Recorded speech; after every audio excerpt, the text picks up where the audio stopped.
When should I start claiming my Social Security benefits? This is such a common and very important question that most folks have. Here to discuss the answer is Bruce Elfenbein. He is a certified financial fiduciary with the Retirement Company.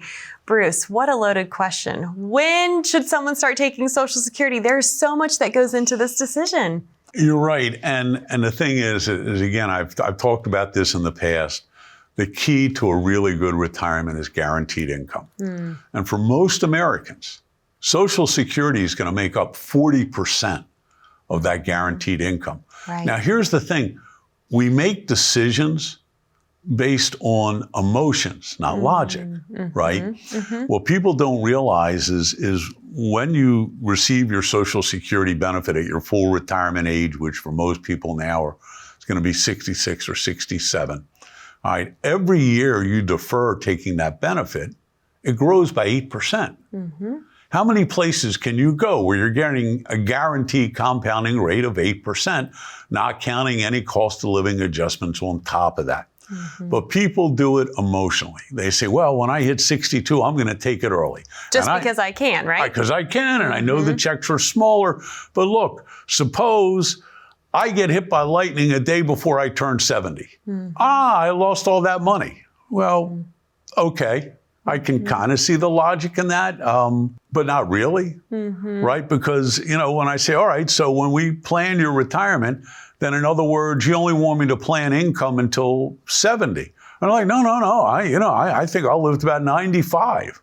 Really? So, that you feel good about, but you want to take your benefit early. Listen, it's different for everyone, okay?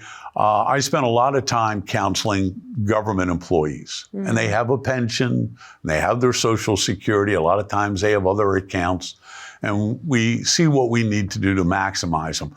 And some occasions I have had people that have started taking it earlier because I recommended it because it would allow them to retire with enough guaranteed income, and they were tired of working. They were ready to go. Other people, and this is one of the things we look at when we first start meeting with people. What's your DNA like? What's your family like? How, is your mom or dad still with us? So what age did they pass? What about grandparents? If you got good juice going through your veins, and people in your family lives in their 80s or 90s or a few into the hundreds, work. That benefit is going to grow for you. But again, it's different for everyone. We use very specialized software that costs me about $100 a month, actually. But it does the calculations for us. It allows us to take everybody's individual situation.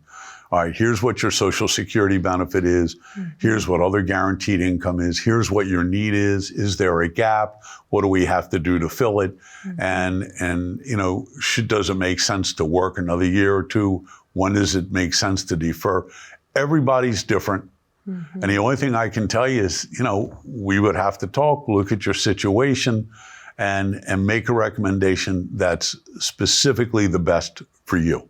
Well, to your point, Bruce, there are so many personal factors that far outweigh the math, and that's why there's no substitute for really sitting down in the financial planning environment to figure out what the right answer to that question is for you. And the reality is, if you call the Social Security Administration, they can give you information, but they are not allowed to give you individualized, personalized advice. The only way you're going to be able to get that is by meeting with someone like Bruce and the team of the Retirement Company. So we encourage you, if you have questions about your Social Security claiming strategy or any other piece of your retirement, reach out to Bruce and the team of the Retirement Company by calling 786-546-9302.